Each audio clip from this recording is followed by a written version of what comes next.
Episode 4 of Heartland Season 19 picks up right where the tension left off. And let me tell you, the air around Amy and Nathan feels heavier than ever. After the turbulence incident that forced Nathan and Caleb to land in the middle of nowhere, the entire Heartland ranch is on edge. Amy hasn't heard from Nathan in hours, and while she tries to stay calm, the worry in her eyes says it all. It's not just concern for his safety, it's fear that she might lose someone she's finally learning to love. What's truly heartbreaking is that for the first time since Ty's death, Amy's emotions feel raw and unfiltered again. She's not hiding behind her work or pretending to be fine. She's pacing, restless, glancing at her phone every few minutes, hoping for a sign that Nathan is okay. And you can almost feel that old part of her, the part that lost Ty, rising back up, whispering that love always leads to loss. But this time, Amy isn't that fragile woman anymore. She's stronger now, even if she doesn't realize it yet. As she takes care of the horses and tries to distract herself, her mind keeps wandering back to Nathan's words, the way he looked at her before he left. He told her he would always come back, and yet something about this trip feels different. Maybe it's because Caleb was there, or maybe it's because the past has a funny way of haunting people who refuse to let go. Remember, Caleb has been acting strange since the last episode. His jealousy toward Nathan was subtle at first, those small, sarcastic comments, the forced laughs, but now it's become undeniable. It's like he can't accept that Amy has truly moved on, and deep down, he's still that same man who once wished Ty out of the picture. And here's where things get really interesting. Caleb's behavior during that flight wasn't just reckless, it was almost self-sabotaging. As the storm approached, Nathan wanted to turn back, but Caleb insisted they could handle it, almost as if he needed the chaos to prove something. But prove what? That he's braver than Nathan? That Amy would somehow care more if something bad happened? It's twisted, but it's exactly the kind of emotional mess Heartland does best. Because beneath Caleb's cowboy bravado is a man who still hasn't made peace with the fact that Amy will never love him the way she loved Ty, or the way she's learning to love Nathan.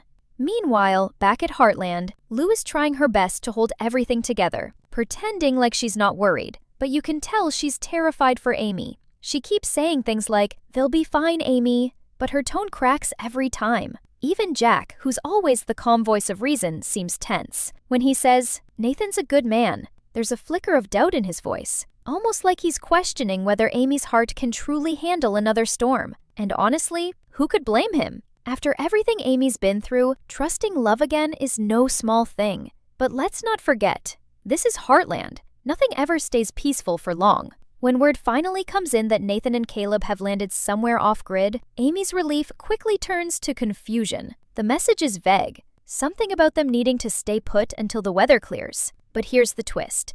Caleb doesn't sound like himself in the message. His voice is shaky, uncertain. And that's when Amy realizes something must have gone terribly wrong between the two men. It's no longer just a matter of bad weather. It's personal now. And while Amy's worrying, Ashley shows up again, out of nowhere, claiming she just wanted to check in. Yeah, right. We all know Ashley doesn't just drop by. There's always a reason behind her timing, and this one feels way too convenient. The moment she walks in, she starts asking questions about Nathan, where he went, when he'll be back, if Amy's worried, and somehow turns every question into a subtle dig. You can practically see Amy trying to stay polite, but there's this flicker of irritation in her voice. Because deep down, she knows Ashley isn't here to help. She's here to see whether Amy's relationship is crumbling, and whether she can play the supportive friend while secretly feeding her curiosity. What Ashley doesn't realize, though, is that Amy's not as easy to break as she used to be. The moment Amy senses that something's off, she shifts the tone.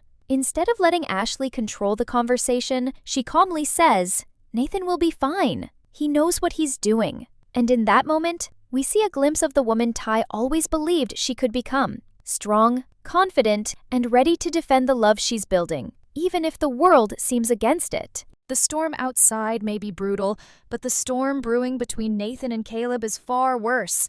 As the night grows darker and the wind howls through the broken trees, they finally find an abandoned cabin to take shelter in.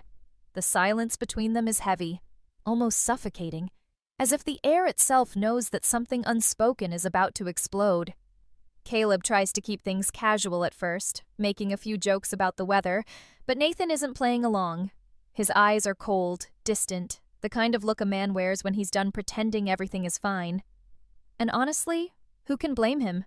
He's been patient for too long, polite when others ignored him, kind when they treated him like an outsider, and respectful even when Caleb's jealousy crossed the line. But now, trapped in that small space with no escape, Nathan finally decides it's time to speak the truth. He starts slow, careful, almost testing Caleb's reaction. "You really think I don't see it?" he says, his voice steady but edged with frustration. "Every time Amy's name comes up, you find a way to make it about Ty. You talk about the past like it's some kind of rulebook for the present. But Ty's gone, Caleb. You can't keep punishing Amy for moving on." And just like that, the tension that's been building for episodes finally cracks. Caleb looks away, his jaw tightening. You can see he wants to say something, maybe even apologize, but his pride gets in the way. Instead, he mutters, "You don't understand what it's like around here.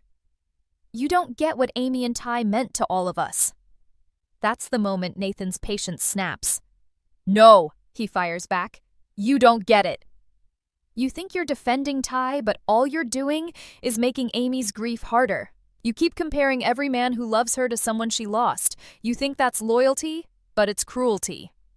The words hit like a punch, and for once, Caleb doesn't have a comeback. Because deep down, Nathan is right. Every time Amy takes a step forward, Caleb's there reminding her, and everyone else, that Ty's shadow still looms over Heartland. It's not just unfair to Amy, it's unfair to Ty's memory too. Ty wouldn't want her trapped in endless mourning. He'd want her to live. As the fire crackles in the background, Caleb finally sits down, defeated. He admits, almost in a whisper, that he misses Ty too, and that seeing Nathan with Amy brought back everything he thought he'd buried. It's a raw, human moment that strips away the cowboy ego and reveals something real: regret. Caleb isn't a villain. He's just a man who never truly healed. And Nathan, despite being angry, understands that pain more than he'd like to admit. Both men loved someone who shaped their world in different ways. Both are haunted by ghosts that won't rest. For a brief second, it seems like peace might be possible. But of course, this is Heartland. Peace never lasts long. Back at the ranch, Amy's restlessness only grows stronger. She can't sleep, she can't focus, and the longer Nathan stays out of contact, the more the fear builds. It's not just about losing him, it's the dread of history repeating itself. You can almost see the flashbacks playing in her mind, every moment from Ty's accident to the night she got the call that changed her life. And when Lou gently suggests that maybe Amy should prepare for the worst, Amy cuts her off. "I'm not losing him too," she says, voice trembling but determined. That single line captures everything: her fear, her hope, her defiance. She's tired of letting the past dictate her future, and this time she's willing to fight for her happiness, no matter how hard it gets. Later that night, when the power flickers and the house falls quiet, Amy steps outside into the cold air. The sky is dark, but the faint light of the northern stars gives her comfort. She whispers to herself, "He's coming back," almost as if saying it out loud will make it true. And in a way, that small act of faith feels like a turning point. It's the moment Amy starts to truly believe that she deserves love again, that happiness doesn't dishonor Ty's memory, but honors it by proving that she can still live fully. Meanwhile, back in the cabin, the storm is starting to ease, but another kind of storm is about to begin. Caleb, still haunted by guilt, decides to bring up something that's been eating at him for a while. "You know," he says quietly, "Ty once told me he was scared Amy would never move on if something happened to him." Nathan freezes, caught off guard. "He said she had a heart big enough for the whole world, but she'd never forgive herself for loving someone else." The words hang in the air like a prophecy, and Nathan's expression shifts from anger to sorrow. "Then maybe it's time someone proved him wrong," he replies. And that's when Caleb says something no one saw coming. "Maybe that someone isn't you." It's not a threat, not even an insult. It's more like a confession. Caleb's voice cracks as he admits he still feels connected to Amy in ways he can't explain, even though he knows she's moved on. It's tragic, almost pitiful, because we finally see the truth behind all his actions. Caleb never meant to hurt Amy or Nathan. He's just a man who can't stop living in the past. Nathan listens, silent for a long time, before simply saying, "Then you need to let her go, for both our sakes." By morning, the storm has cleared, but what's left between them is uneasy silence. The radio starts working again, and they send a message back to Heartland saying they're safe. Amy's relief when she hears the news is immediate. She breaks down in tears, half from joy, half from exhaustion. Lou hugs her, and even Jack smiles faintly, saying, "Told you he'd make it." But Amy doesn't respond. She's already out the door, heading toward the truck, because she knows one thing for sure: she needs to see Nathan, now. But of course, this is Heartland Season 19. Nothing is ever that simple, because while Amy's racing to find the man she loves, someone else might already be standing in the way, ready to test her heart once again. Amy drives through the dirt roads of Hudson like a storm chasing another storm. The wind outside still howls, and the muddy trails make the journey rough, but nothing can stop her now. Her heart is pounding, her hands gripping the steering wheel tighter than ever. The last time she felt this terrified, it was Ty's accident, and that memory is clawing at her mind with every mile she covers. But this time, she refuses to let fear win. This time, she's determined to bring Nathan home safe. And it's not just about love, it's about proving to herself that she can face the darkness without falling apart.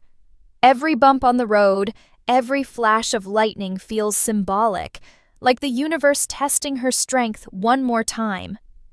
When she finally spots the helicopter rescue team near the foothills, she rushes toward them, her boots sinking into the wet ground. They tell her that Nathan and Caleb were found a few miles north, cold and exhausted, but alive. The moment she hears the words "alive," her knees almost give out. Relief floods her entire body, but right beneath it, there's this strange flicker of anger, too. Anger that Caleb ever dragged Nathan into that flight. Anger that the universe keeps replaying the same cruel pattern of loss and fear. But all of that disappears the second she sees Nathan stepping out of the medical tent, his face pale but his eyes locking right on hers. The way he says her name, softly but full of emotion, is enough to undo her completely. For a moment, time freezes. It's just Amy and Nathan standing there, both drenched, both shaken, but both alive. She runs to him without thinking, throwing her arms around him as if she's afraid he'll vanish if she doesn't hold tight enough. And in that single moment, every wall she built since Ty's death finally breaks. She whispers, "I thought I lost you."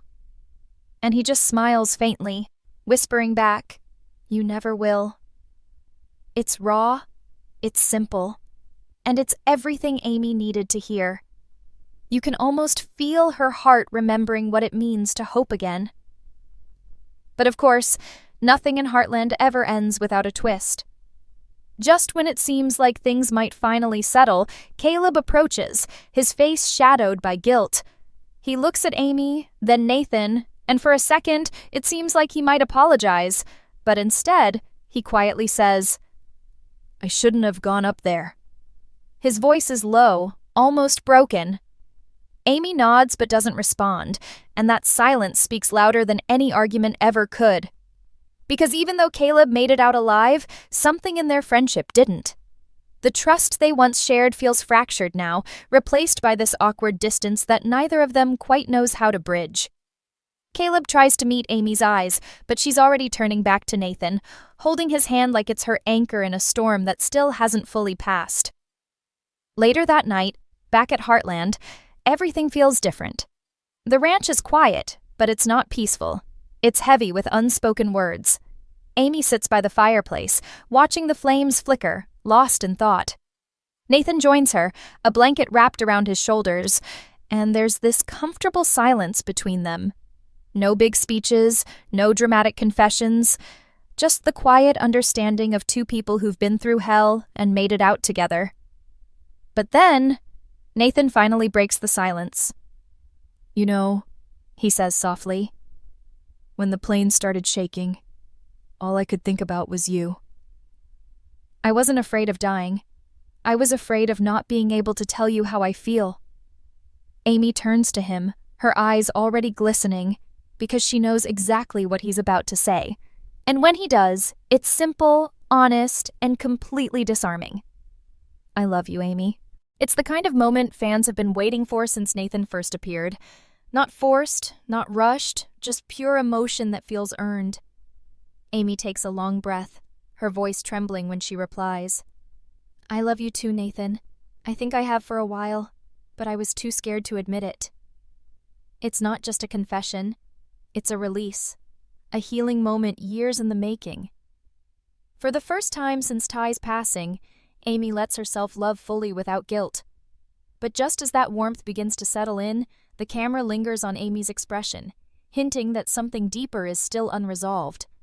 Because as happy as she feels in Nathan's arms, part of her still hears Ty's voice in her memories, still feels that familiar ache that comes with moving on.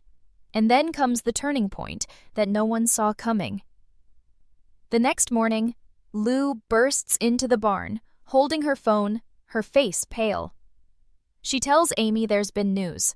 Something about Ty's old research project resurfacing, involving a person who claims to have known him shortly before his accident. Amy freezes.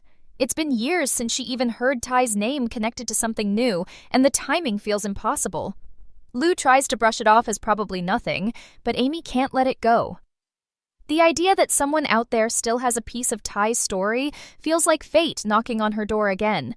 And this right here sets up what might be the emotional core of episode 5, the collision between Amy's new love and the ghosts of her past. For now, though, Amy pushes those thoughts aside and focuses on Nathan. The two share breakfast at the kitchen table, surrounded by quiet morning light. There's an ease between them that wasn't there before, a sense of belonging that feels genuine. Nathan laughs softly, teasing her about how worried she was, and Amy smiles, calling him reckless but brave. Yet even as she laughs, there's something in her eyes that tells us she's still fighting an invisible war inside her heart. Because how do you let go of a love that shaped you, even when you've found someone new who makes you feel whole again? As the day ends, we see Caleb sitting alone near the stables, staring out at the horizon. His expression is unreadable, half regret, half relief. Ashley walks up behind him, trying to comfort him, but he barely reacts. It's like he's finally realizing that his actions almost cost him everything, not just Amy's friendship, but his own peace of mind. And in that quiet moment, Heartland reminds us once again that every character here carries their own ghosts, their own versions of love and loss that never fully fade. The episode closes with a single haunting image, Amy standing by Spartan, watching the sunset. She gently places her hand on the horse's mane, whispering, "We made it." But her eyes drift to the distant hills, where the wind seems to carry a familiar echo. For just a second, it almost feels like she hears Ty's voice, soft and loving, saying, "You did good, Ames." She smiles faintly, not in sadness, but in peace. Because maybe, finally, she's learning that love doesn't have to end. It just changes shape. A new morning dawns over Heartland, but instead of calm, it brings questions that no one seems ready to answer. The air feels thick, almost tense, as if the ranch itself senses that something big is about to happen. Amy wakes before sunrise, her heart still restless despite everything that happened the day before. Nathan is safe. She told him she loves him. And for the first time in years, she feels like she has someone to build a future with. Yet, she can't shake that nagging feeling, the strange call Lou mentioned, the person claiming to have known Ty before the accident, and the quiet whisper that something about all this just doesn't feel right. Amy's not the type to ignore her instincts, and when she feels something off, it usually means she's right. As she walks out to the barn, the morning light spilling across the fields. You can tell she's searching for peace in her routine. The smell of hay, the sound of hooves, the familiar rhythm of the ranch. These are her anchors, the things that ground her when her world feels like it's spinning too fast. Spartan nudges her gently, almost sensing her thoughts, and for a second, she lets herself breathe. But even in that calm, her mind keeps circling back to the same question. Why now? Why would someone suddenly reach out about Ty after all this time? And what if that person isn't telling the truth?